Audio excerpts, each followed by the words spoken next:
சென்னை பூந்தமல்லி அருகே வீட்டின் அருகே விளையாடிய 7 வயது சிறுமியை சுடுகாட்டில் வைத்து பாலியல் வன்கொடுமை செய்யப்பட்ட சம்பவம் பெரும் அதிர்ச்சியை ஏற்படுத்தியுள்ளது. சென்னை பூந்தமல்லி அருகே ஏழை குடும்பம் ஒன்று சாலையோரம் வசித்து வந்துள்ளனர்.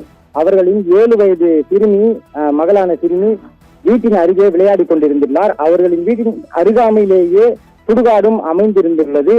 அப்போது சிறுமி விளையாடுவதை கவனித்த அந்த நபர் அந்த சிறுமியை அருகாமையிலேயே இருந்த சுடுகாடிற்கு பேசி அழைத்து சென்று அங்கு வைத்து பாலியல் வன்கொடுமையில் ஈடுபட்டதாக தெரிகிறது.